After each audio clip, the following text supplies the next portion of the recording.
the range of things that we see emerging, well, everywhere in the world at the moment. So what are your thoughts there? Is Australia still ahead of the curve? I'll ask the question back to you, Chuck, or I'll pose it to the audience and just for everybody to potentially make up their own minds. Okay. In 2019, if people mentioned something dastardly was on the horizon, this was going to transform into something very draconian, into something dystopian. If those people had been voicing that in 2019, there would be an upcoming vaccine passport, there would be rules restricting entry if you weren't vaccinated, that you wouldn't be able to have a job if you weren't vaccinated, and that you couldn't travel if you weren't vaccinated. If you had have told people that in 2019, they would have labelled you insane. And then in 2020, a year later from then, if you had have told people there's vaccine passports coming, unless you are vaccinated, you won't have a job, you won't be able to travel, and you won't be able to enter public spaces, they would have called you a conspiracy theorist.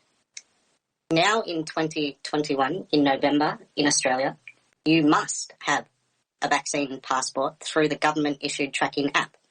You must show your vaccine history and your booster update history prior to entry into businesses and workplaces. You cannot retain your job in any public sector and multitudes of other industries across the board, which will affect millions and millions of Australian working adults unless you're vaccinated.